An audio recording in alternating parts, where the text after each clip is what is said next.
Pedro tem uma história fantástica. Ele era do MST e ele mostrou de maneira muito didática, categórica, não só a experiência dele, como a trajetória do MST enquanto parte dessa experiência de vida dele.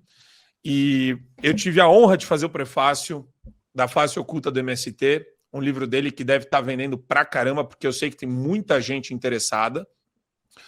E ele fala, né, como sobreviver aos campos de doutrinação. E, Pedrão, cara, eu acho muito legal, tem na livraria do Fio Diário o teu livro, mas eu queria te ouvir sobre isso, sobre como foi essa transição. Todo mundo sai e fura a bolha uma hora. Eu era tucaninho, eu acreditava no discurso do alarmismo climático, eu flertei com... É difícil falar que eu flertei, eu nunca gostei, né? Mas eu tinha predileções aí pela postura do Obama, etc., até estudar um pouco mais. Daí eu fui caminhando para fora e depois que estourou a bolha, você percebe a importância do ceticismo e a importância de ter o espírito crítico sempre apurado, né? Sempre em alta. Mas eu queria te ouvir, o que te levou a fazer o livro e contar essa história tão íntima da sua vida de maneira tão franca e cândida para nós?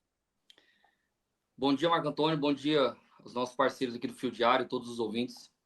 O que acontece é que até os 20 anos de idade, eu era um completo idiota útil, né? O MST, nesse período, por exemplo, da ascensão do Lula ali no ano de 2003, que foi praticamente quando minha família entrou para fazer parte do acampamento do Movimento Sem Terra, o MST faz um trabalho que a direita, inclusive, precisa aprender a fazer, que é o chamado trabalho de base.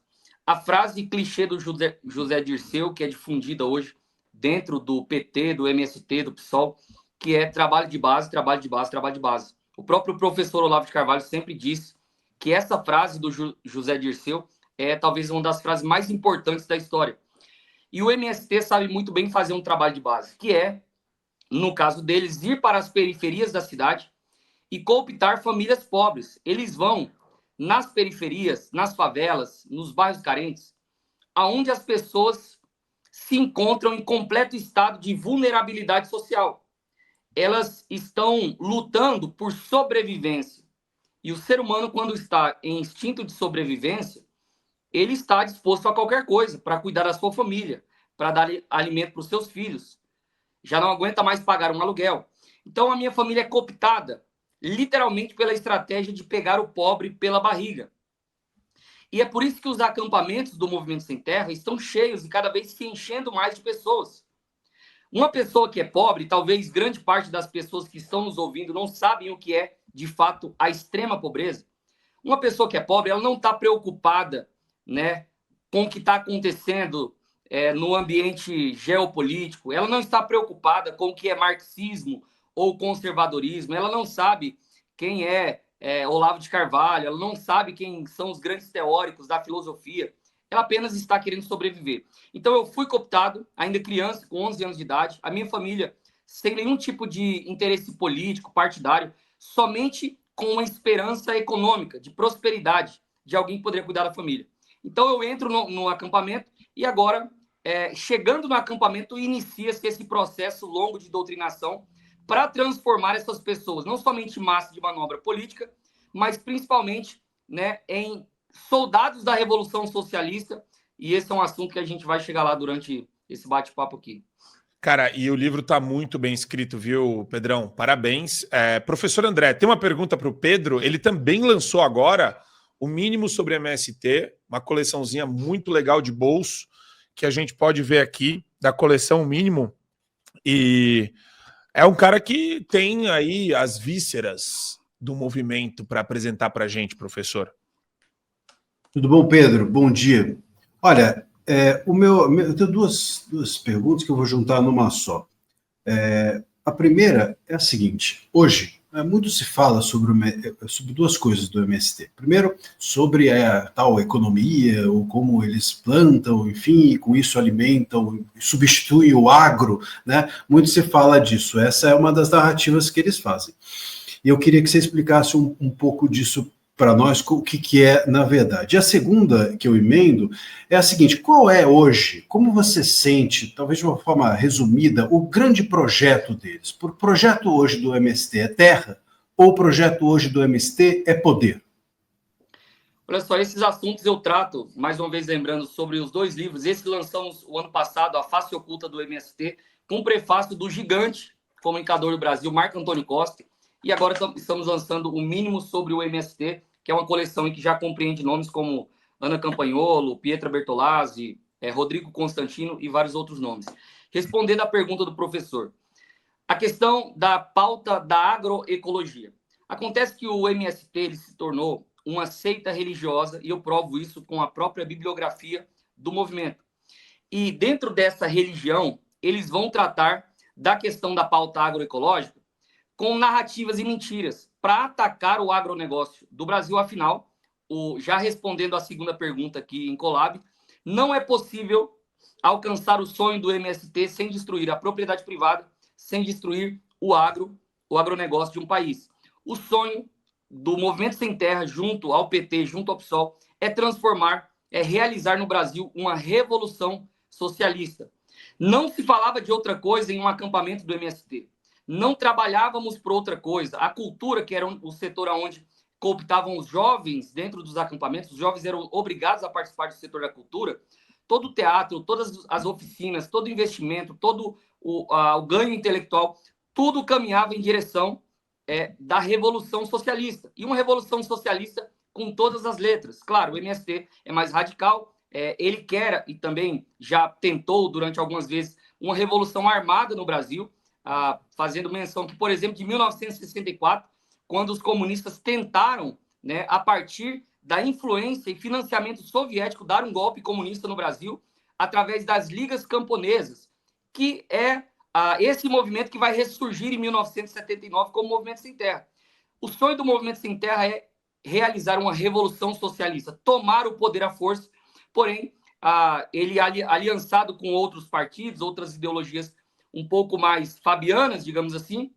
Então, as estratégias são diversas. Por exemplo, demonizar o agronegócio com narrativas dizendo que o brasileiro consome em média 9,7 litros de agrotóxico por mês e que isso faz mal, quando, na verdade, já é provado cientificamente, tem vários livros e pesquisas para provar que o alimento de forma convencional, que é o que o agronegócio pratica hoje no Brasil, ele não é em nada inferior a qualquer tipo de alimento orgânico. Muito pelo contrário, ele é superior porque os agroquímicos hoje, eles matam bactérias, eles eliminam pragas, eles nos trazem um alimento mais saudável.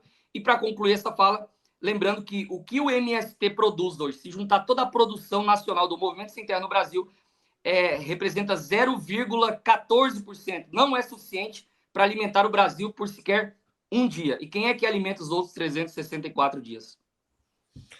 Perfeito, Pedrão. O Gustavo, tem uma pergunta para o Pedro Pôncio? Tenho sim, Marco. Bom dia, Pedro. Prazer te rever. Meu irmão, é o seguinte, tu entende, né, tu que passou tanto tempo lá dentro do movimento e conseguiu te libertar, tu consegue ver esse movimento de libertação em outras pessoas? Tu acha que é uma tendência das pessoas saírem do movimento? Ou essa doutrinação, essa lavagem cerebral, como tu coloca, ela permanece muito forte e as pessoas continuam presas ao movimento? Ou existe uma tendência de elas se libertarem aos poucos dessa ideologia? Gustavo Lopes, grande amigo, ninguém melhor do que tu para falar sobre guerra cultural, né? Então, nós estamos em uma guerra cultural. Enquanto, por exemplo, quando o meu vídeo denunciando o Movimento Sem Terra e contando um pouco da minha história viralizou em 2022, e eu comecei a fazer parte da campanha do presidente Bolsonaro, por expor que foi Bolsonaro quem deu mais de 500 mil títulos de terra para pessoas que foram assentadas, né, segundo dentro dos acampamentos do MST, porque o MST mesmo não dá terra para ninguém, quem dá é o INCRA, enfim.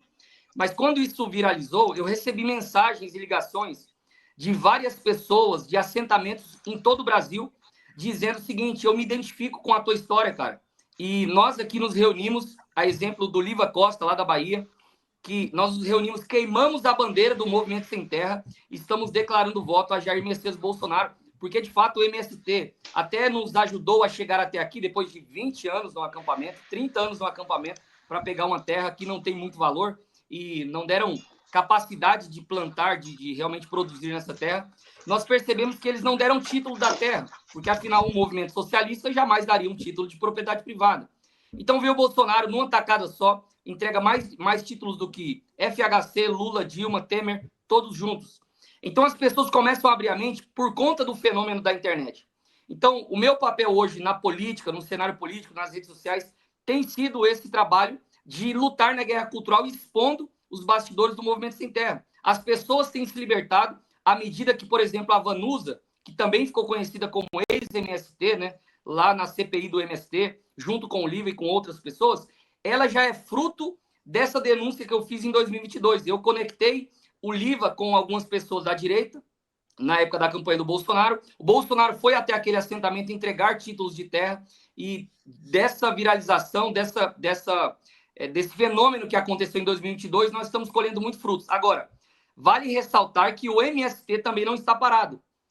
O MST agora está expandindo essa guerra cultural para as universidades, como uma espécie de sinalização de virtude. Então, agora, ter o boné do MST virou old school. Então, eu sou uma pessoa do bem, porque, afinal, eu tenho aqui o boné do MST, eu sou a favor do pobre, eu sou a favor da luta social, enquanto eu estou de iPhone, dependendo do meu pai. Enfim, eu não produzo nada de útil para contribuir para a sociedade, mas, afinal, o bonezinho aqui é suficiente para dizer que eu sou uma boa pessoa. Eles estão avançando. Muitos acampamentos do MST, por exemplo, não têm sequer intenção da reforma agrária, apenas acampamentos para a doutrinação de pessoas em bairros carentes. Isso tem acontecido com muita frequência. Pedrão, cara, muito legal ouvir o teu relato. Eu já queria adiantar aqui que, se vocês entrarem em livraria.fiodiario.com, vocês vão ver o mínimo sobre MST, do Pedro. Vocês vão ver o Liberdade Ameaçada, que é o que a gente também escreveu junto com o Gustavo Lopes, que foi organizado pelo Lorenzoni. Você pode encontrar também o livro dele, A Face Oculta do MST. Eu vou dar até o valor aqui, ó. A Face Oculta do MST para vocês. Tem na livraria do Fio Diário, tem um desconto muito legal, 17% de desconto, saindo por R$ 74,00. Mas é um relato muito fidedigno e autêntico e corajoso, que eu gostaria aqui de enaltecer, do Pedro Pôncio. E, Pedrão, portas abertas sempre aqui no Show da Manhã, meu amigo. Obrigado, cara. Sempre um prazer estar com você e aprendendo. Sempre. Quem comprar esse livro vai ter uma noção muito boa do que de fato é o MST. E eu vou te falar, não tem nada parecido com isso no mercado editorial brasileiro. Nada. Exatamente. Eu tive a honra, Marco, de escrever esse livro. Uma honra triste, na verdade. Porque, infelizmente, com 41 anos de Movimento Sem Terra, nunca ninguém conseguiu publicar um livro expondo esses bastidores. Então, eu tive, ao mesmo tempo, a tristeza e, ao mesmo tempo, o privilégio de ser o primeiro a escrever um livro, né, sistemático, contando desde a origem do movimento aos seus propósitos escusos. Então, você encontra isso na Face Oculta. E, claro, você que quer doar de presente para um amigo, é um livro de bolso, com valor simbólico. Você tem como levar o mínimo sobre MST, mas vale a pena comprar os dois. Isso aqui é basicamente uma síntese com acréscimo de alguns assuntos importantes, e esse aqui, de fato, vai expor detalhadamente, né? E também é uma introdução, é um assunto muito longo. Mas olha só, pessoas foram ameaçadas para não publicar o que eu publiquei. Eu fui ameaçado para não publicar o que está nesse livro, mas está disponível, o Brasil inteiro tem comprado, né, esse livro, e eu tenho recebido muitos feedbacks de parlamentares que hoje usam o conteúdo. Recentemente estive com o Paulo Bilinski, lá na Paulista, e ele disse: não somente li o teu livro, como eu rascunhei o teu livro e estou usando nos meus discursos, porque ele é carregado de muitas informações que têm ajudado a combater esse movimento, que não é um movimento social, é uma seita religiosa, um exército vermelho e também um movimento terrorista que tem aí tocado o terror do nosso país, ainda mais no mês de abril, que é considerado por eles o Abril Vermelho, onde eles cometem o maior número de crimes em nome de um mito que eles criaram através de Eldorado dos Carajás. Então é uma honra sempre estar com vocês aqui, Marco, Gustavo muito e professor. Bom. Obrigado, Pedrão. A honra é toda nossa, meu amigo. Valeu, obrigado. E eu realmente recomendo. Quer aprofundar o estudo sobre MST, pega esse livro do Pedro. E o mínimo, os dois juntos dá menos de R$100 pelo site do Fio Diário, livraria.fiodiario.com. Valeu, Pedrão. Um abraço, meu amigo. Boa quarta para você.